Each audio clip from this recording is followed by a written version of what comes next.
그녀들 중 한 명은 금발의 이사벨라였고 다른 한 명은 에벌린이었다. 나는 금발 여자에 대한 로망이 있었기에 이사벨라에게 나름 기대를 했지만 그녀가 금발로 염색을 한 것을 알고 살짝 실망했다. 그러나 그런 사소한 실망은 오래가지 않았다.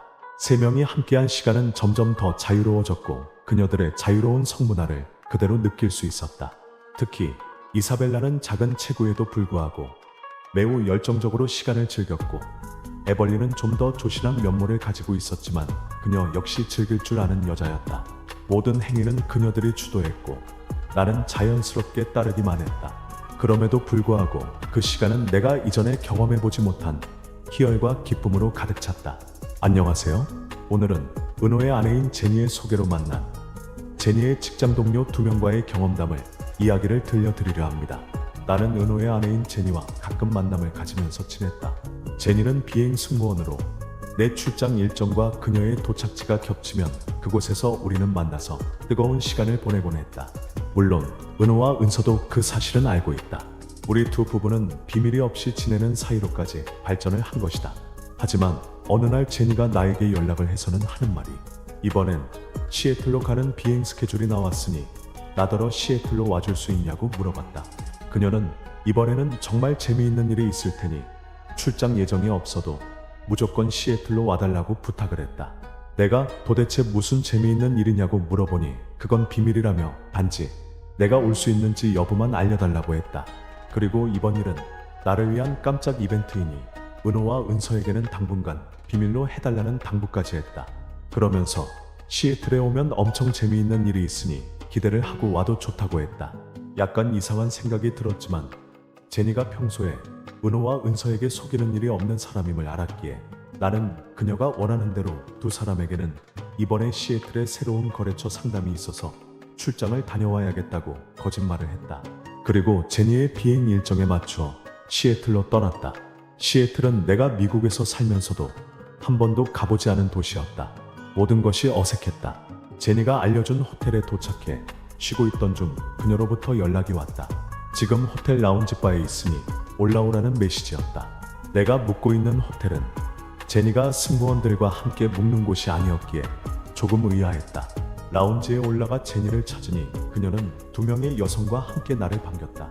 나는 혼자가 아니냐고 묻자 제니는 이 두 여자는 자기와 같은 항공사에서 근무하는 친구들이라며 소개했다. 2명 다 시애틀에 거주하는 승무원들이었고 제니와는 입사 동기들이라고 했다. 한 명은 제니와 같은 대학을 다닌 친구이기도 했다. 그녀들은 제니와 마찬가지로 20대 후반의 백인 여성들이었다. 내가 상상했던 비행기 여 승무원들의 그런 미모의 여성들이었다. 제니는 결혼 전 시애틀에서 근무할 때 이들과 함께 자주 개방적인 삶을 즐기면서 어울려 다녔다고 했다. 제니가 그녀들에게 내 이야기를 하자 그녀들이 나와 만나보고 싶어 했다며 이번에 기회를 만든 것이라고 설명했다. 나는 약간 당황했지만 한편으론 제니에게 고맙다는 생각도 들었다. 어색한 분위기는 금세 풀어졌다. 우리 4명은 바에서 제니와 그녀들이 결혼 전 어떻게 즐기고 살았는지에 대한 이야기를 나누며 즐거운 시간을 보냈다. 두 친구는 아직 결혼할 생각이 없고 자유로운 삶을 추구하는 사람들이라 대화에서도 많은 여유와 자유로움이 느껴졌다. 시간이 흐르고 우리는 자연스럽게 자리를 옮겼다. 그곳에서 제니가 말을 했다. 자기는 내일 비행 스케줄이 있어 돌아가서 쉬어야 한다고 하며 미소와 함께 나에게 윙크를 날리며 나갔다. 그녀의 두 친구는 제니에게서 나와 은서에 대한 이야기를 많이 들었다며 제니가 그렇게 칭찬을 늘어놓는 그 한국 남자가 누구인지 궁금해서 나와의 만남을 기대하고 있었다고 말했다. 우리의 시간은 계속 이어졌고 나는 그녀들의 대화를 따라가며 즐거운 시간을 보냈다. 그녀들 중 한 명은 금발의 이사벨라였고 다른 한 명은 에벌린이었다. 나는 금발 여자에 대한 로망이 있었기에 이사벨라에게 나름 기대를 했지만 그녀가 금발로 염색을 한 것을 알고 살짝 실망했다.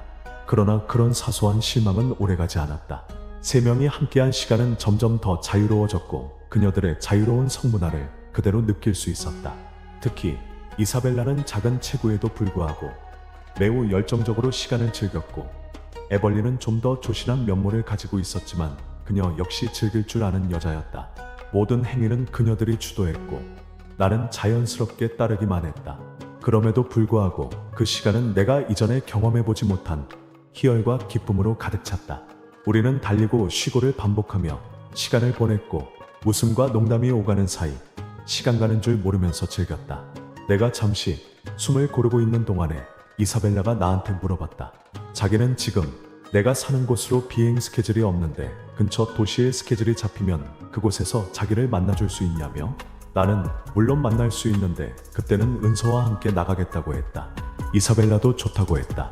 옆에서 에벌린은 입을 삐죽이면서 자기는 시애틀을 떠날 일이 없으니 좀 서운하다고 했다.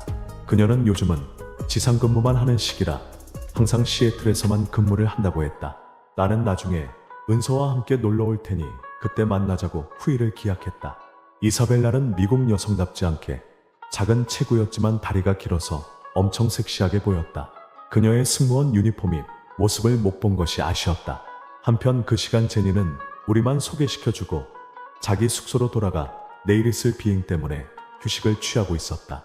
그 와중에도 영상통화로 우리들의 즐거운 파티를 보곤 했다. 우리 셋의 시간은 그렇게 흘러 새벽이 돼서야 모두가 다 잠이 들었다. 다음 날 아침 에벌린이 이사벨라와 나를 깨워 브런치를 먹으러 가자고 했다. 시애틀의 아침 거리는 바빴고 우리는 느긋하게 식사를 하며 어제의 시간을 회상했다. 에벌린은 내가 언제 돌아가냐고 물었고 나는 내일 돌아갈 예정이라고 대답했다.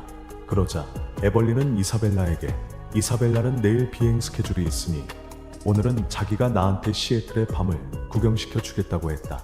이사벨라는 살짝 눈을 흘겼지만 웃으면서 기분 나빠하지는 않았다. 이사벨라는 내일 비행 준비를 위해 자리를 떠났고 에벌린은 저녁에 나를 데리러 오겠다고 했다. 나는 호텔로 돌아와 어제의 많은 체력 소모로 인해 오후 내내 잠을 잤다. 그날 밤 에벌린과 둘만의 시간을 가졌다. 우리는 저녁을 먹고 시애틀의 이곳저곳을 구경한 후 다시 호텔로 돌아와 둘만의 뜨거운 시간을 보냈다. 셋이 있을 때와 달리 둘만의 시간은 여유롭고 차분하게 모든 행위를 즐기면서 보냈다. 에벌린과 나는 둘만의 시간을 정열적으로 보냈으며 천천히 대화를 나누며 시간을 보냈고 에벌린은 매우 뜨겁고 열정적인 여인이었다. 다음날 나는 은서에게 안부 전화를 한 후 비행기를 타고 집으로 돌아왔다. 비행기에서 눈을 감고 지난밤의 일들을 되새겨보며 그 시간이 나에게는 체력적으로 힘들었지만 하지만 소중한 시간이었음을 깨달았다. 제니가 나를 위해서 만들어준 시간들이다 보니 제니가 너무 사랑스럽게 느껴졌다. 옆자리에서 근무 중인 승무원을 보며 지금쯤 이사벨라도 다른 비행기에서 저들처럼 일하고 있을 거라는 생각이 들었다. 제니 덕분에 아주 즐거운 시애틀 여행이었다. 나는 몇 년이 흐른 지금도 은서, 수경, 제니 이 세 명의 여인들을 진정한 나의 여인들이라고 생각하면서 살고 있다.